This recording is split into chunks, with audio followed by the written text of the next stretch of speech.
Good morning, everyone. Thank you for being with us.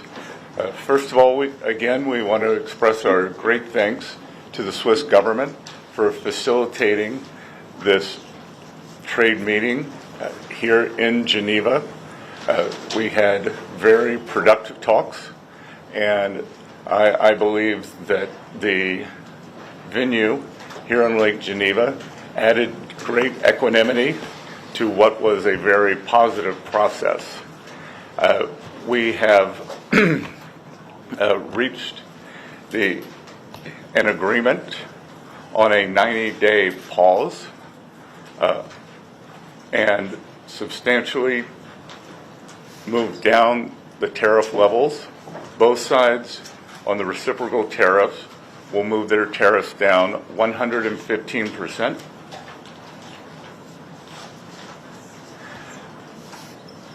We had very robust discussions.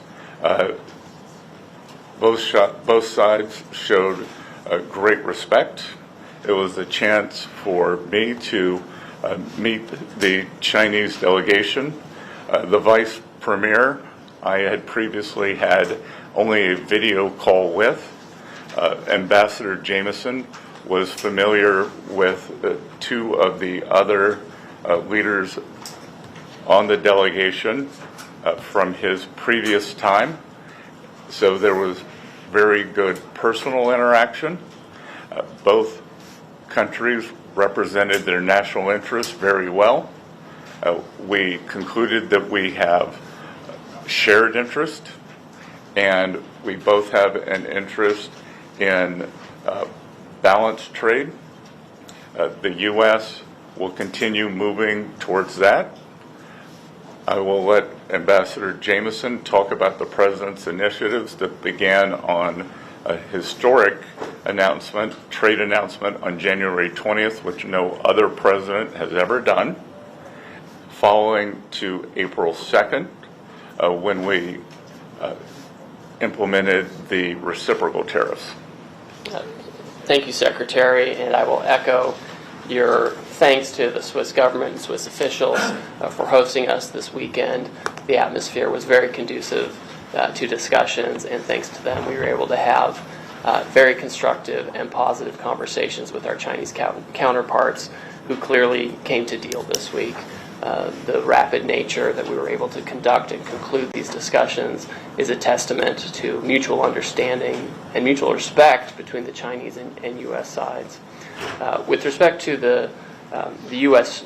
trade position, our interactions with China, and the agreement today, please keep in mind that the United States trade deficit has ballooned over the past several years, ending up at $1.2 trillion deficit in goods as of the end of last year, which was an approximately 42% increase over a few years prior, when there was an $850 billion trade deficit at the beginning of the Biden administration. So that is a rapid and expansive increase in the trade deficit. And our view is that this is driven in large part by non-reciprocal trade, among other things, and the result has been offshoring of manufacturing and other negative impacts on the U.S. economy. And so on January 20th, when the President was inaugurated, he released the America First trade policy, which was comprehensive and flagged that and actually directed agencies, including the U.S. Trade Representative and others, to research this issue and to provide options, which we did, and the President elected to impose reciprocal tariffs on April 2 to address this national emergency of the trade deficit. There was a global baseline tariff accompanied by higher reciprocal tariffs for each country depending on the level and intensity of their trade surplus with the United States. In all of this, China was assigned a reciprocal tariff rate of 34%.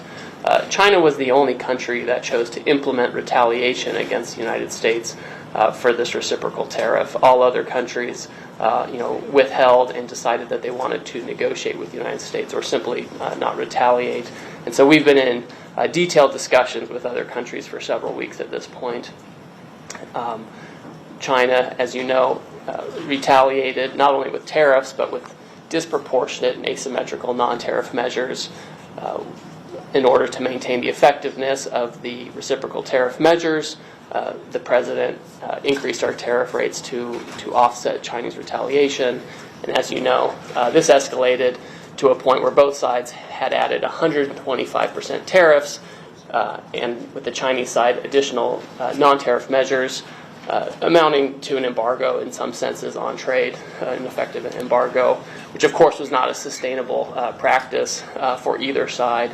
And so today, with this agreement, we come to agreement that that our reciprocal tariff rate will go down to 10% on the United States side, so it goes down 115%.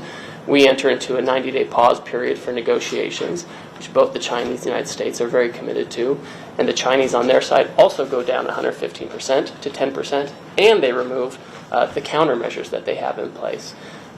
To be very clear, other measures that the United States has put in place in the past, whether it's tariff measures from 2018 or since, tariffs under other statutory authorities, tariffs related to fentanyl, those remain unchanged for now to the side.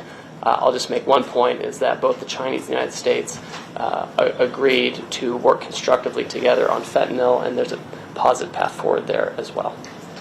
Okay, great. So let's start with some questions. Well, just if I may make a few final remarks to give you framing and context.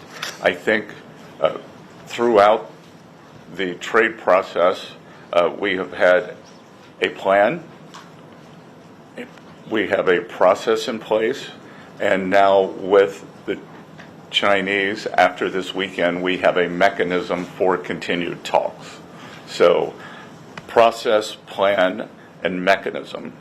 I would say one of the big takeaways from this weekend, the United States will continue a strategic rebalancing in many areas that were exposed as supply chain weaknesses during COVID, whether it's medicines, whether it's semiconductors, steel, we've identified 5 or 6 strategic industries and supply chain vulnerabilities, and we will continue moving toward U.S. independence or reliable supplies from allies on those. But the consensus from both delegations this weekend is neither side wants a decoupling. And what had occurred with these very high tariffs, as Ambassador Greer said, was the equivalent of an embargo, and neither side wants that. We do want trade. We want more balanced trade, and I think that both sides are committed to achieving that. We would like to see China open to more U.S. goods. We expect that as the negotiations proceed, that there will also be a possibility of purchase agreements to pull what is our largest bilateral trade deficit into balance. That has gotten out of balance, and much of this has happened through neglect over the past 4 years, as the previous administration did not engage on this issue. That was put forward to us by the Chinese, in fact, and we can see it in what happened to the Phase 1 agreement. We are only looking forward, and we look forward to very good discussions now that we have the mechanism created in Geneva this weekend for talks. Great. And with that, let's kick off questions. I'll start at the front row. Jenny Leonard, Bloomberg. Thank you so much. Going into these talks, the president posted on Truth Social that he believes an 80% tariff on China seems right. It obviously went down substantially more. How did you end up going to 30%? Was that the president pushing you, or the Chinese not budging before you went down? And then secondly, you have a 90-day pause now, as you have with other countries. What specifically do you want to see in those 90 days? What kind of progress do you want to see in those 90 days and have agreed to by then to not ratchet up the tariffs? Because it is just a pause, right? Yes, so I'll... Tariffs then snap back, basically, if you don't have something agreed upon that is substantive. So the Chinese April 2nd number was 34, continues to be 34%. I'll let Ambassador Greer answer the first question.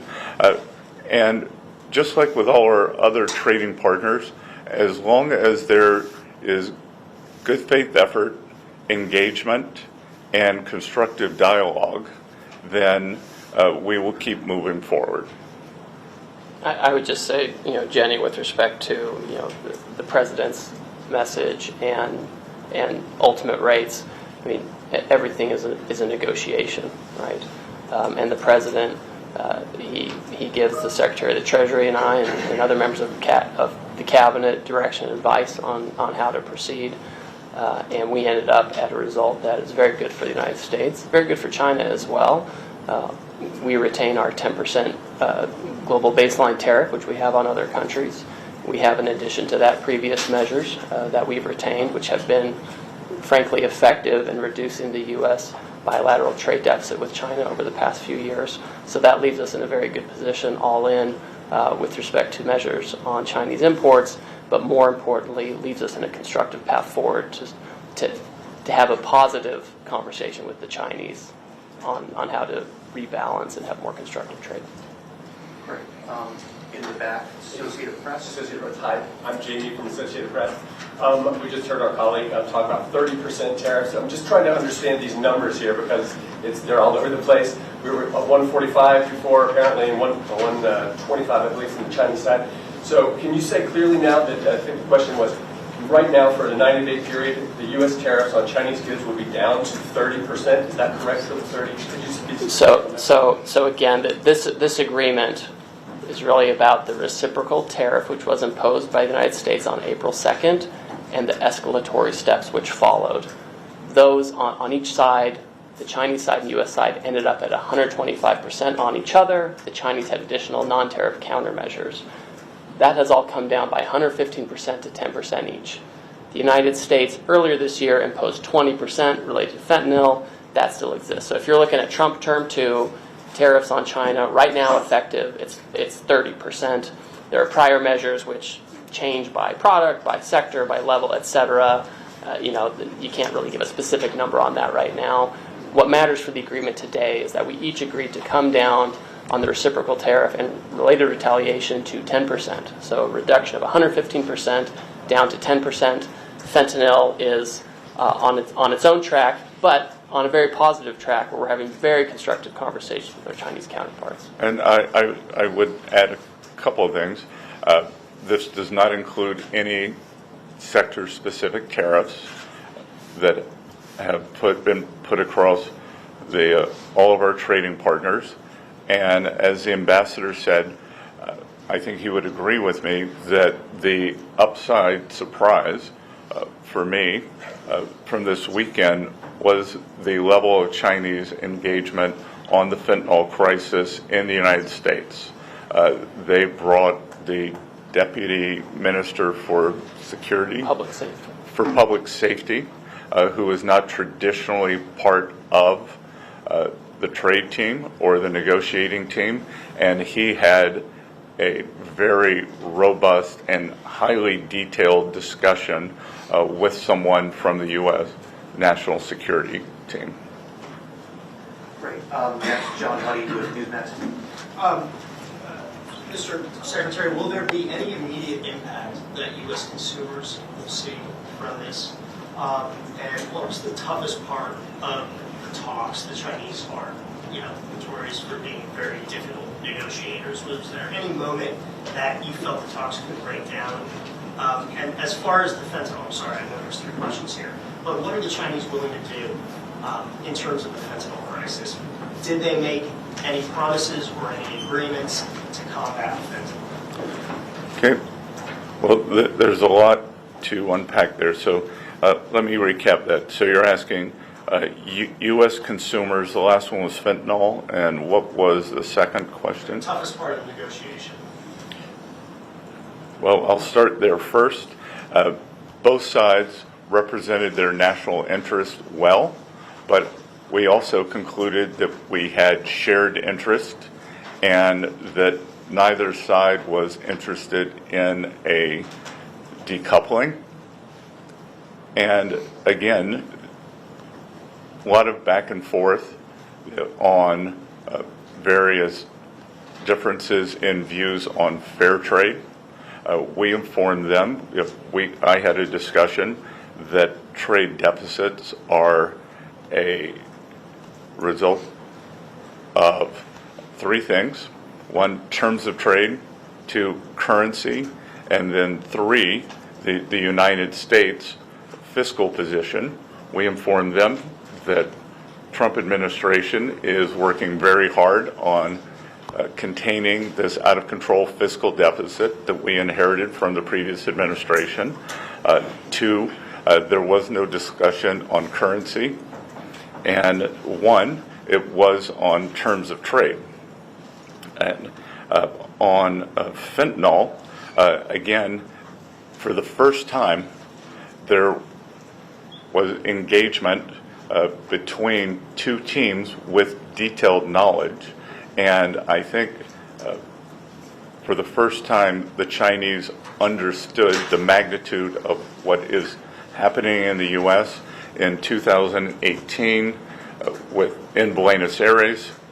They did a good job of banning the actual fentanyl, but what we have seen is substantial interaction between bad Chinese actors and many North American drug dealers, especially Mexican cartels.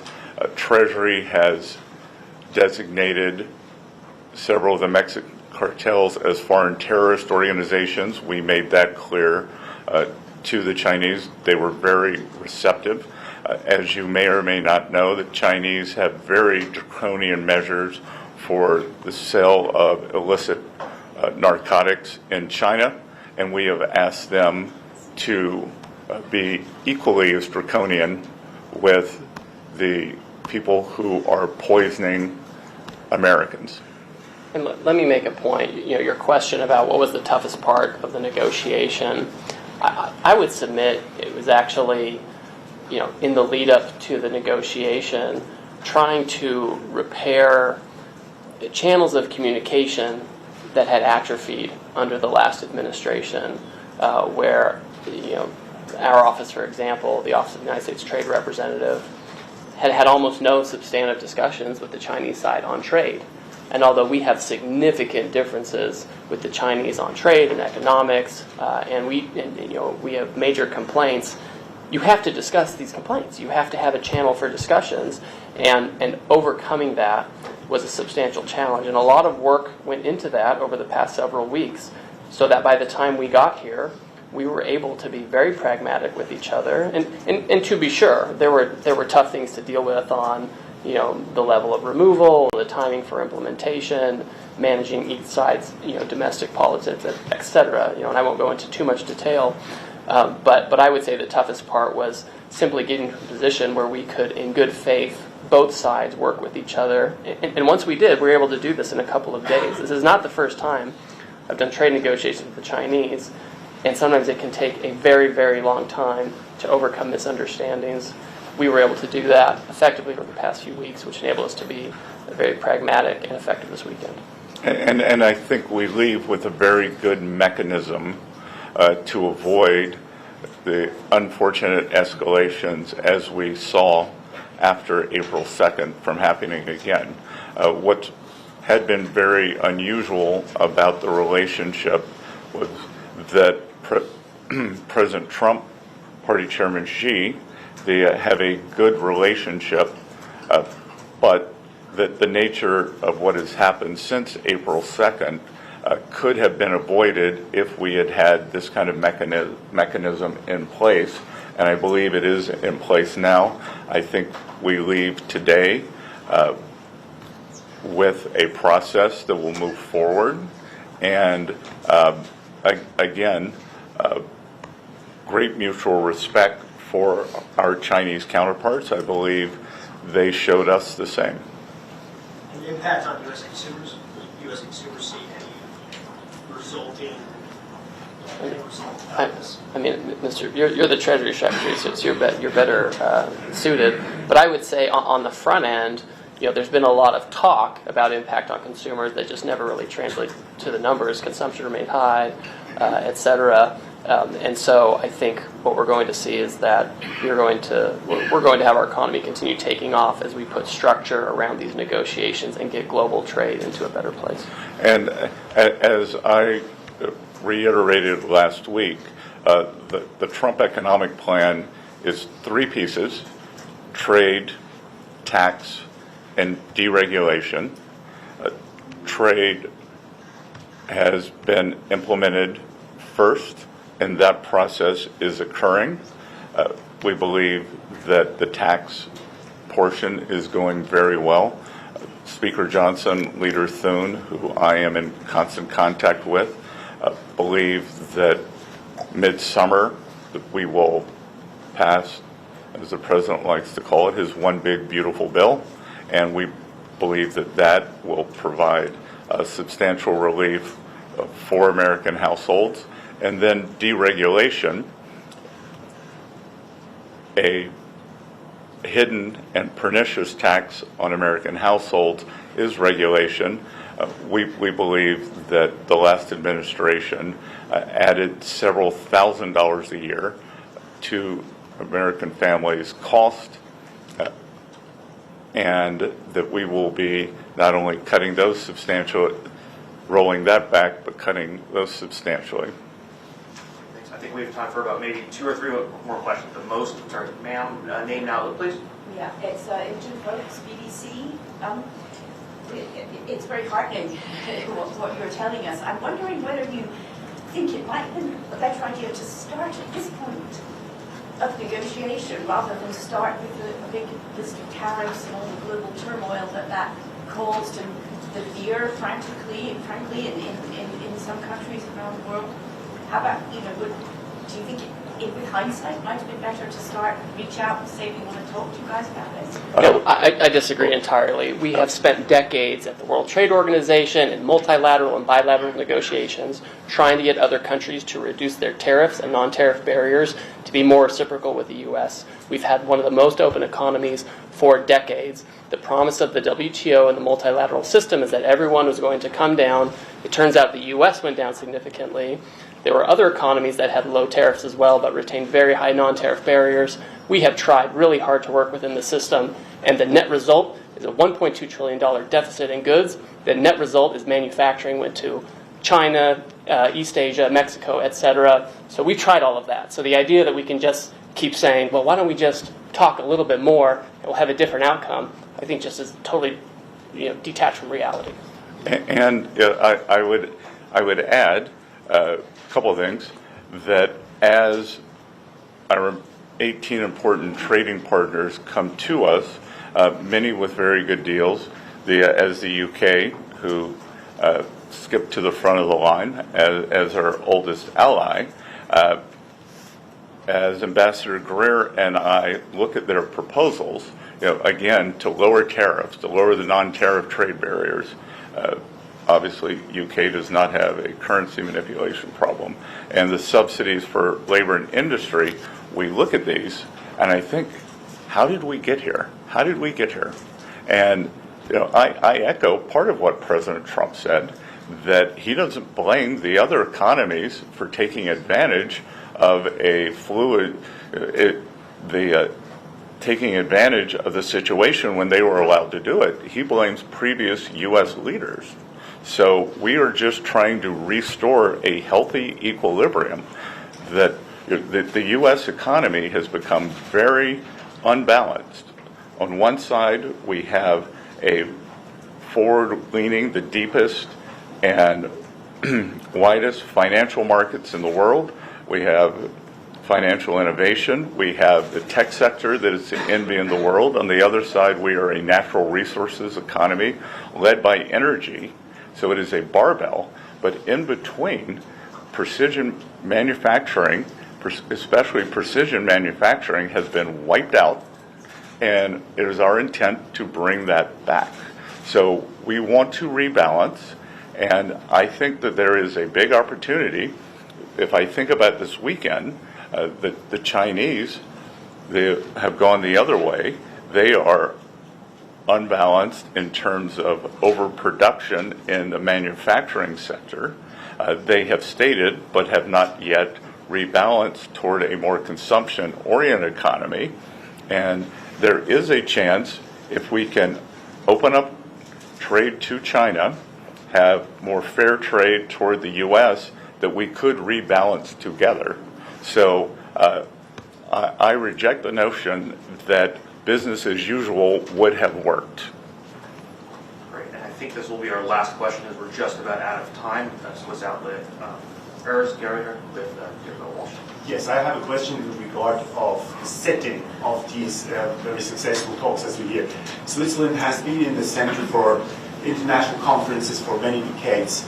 In recent times, we've been under tremendous pressure. The ambassador of Joe Biden to Switzerland called Switzerland the hole in the donut. My question is, how high does your administration value reliable Swiss neutrality for conferences or meetings as we just witnessed this weekend? Well, I won't speak for the previous ambassador. My neighbor in Charleston, South Carolina, is the ambassador under President Trump, Ambassador Ed McMullen, who was highly respected here. He continues to engage with the Swiss American Foundation, and he has led this administration's effort to re-engage with Switzerland after the past 4 years. So we value the relationship. I believe Switzerland is now one of maybe the sixth largest investor in the U.S., which is incredible for an economy with 9 million people.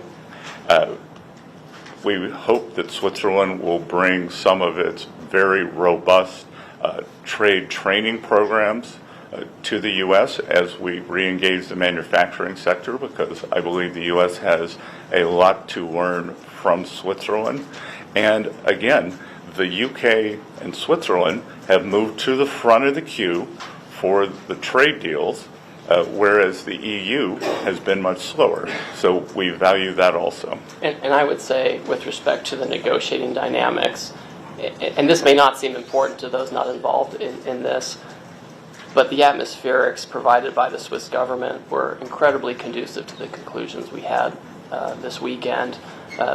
They allowed us to use the grounds of the residence of the Swiss ambassador to the United Nations, which had a very intimate internal rooms, and importantly for us, where a lot of the key negotiations happened, were outside under a large, beautiful tree on a set of patio sofas, frankly, where we had the most important discussions on the most challenging issues. And having this setting, as opposed to, no offense to the Intercontinental, which has been great, as opposed to a sterile hotel conference situation or conference rooms, I think let us develop a personal relationship with our counterparts and lead to the successful conclusion we had.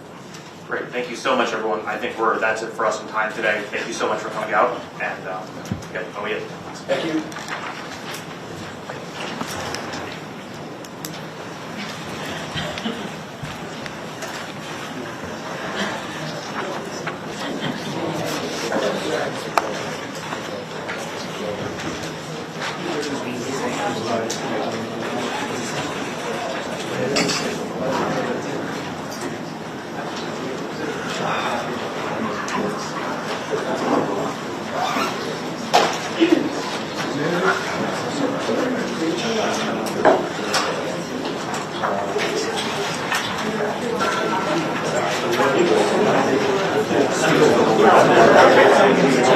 you.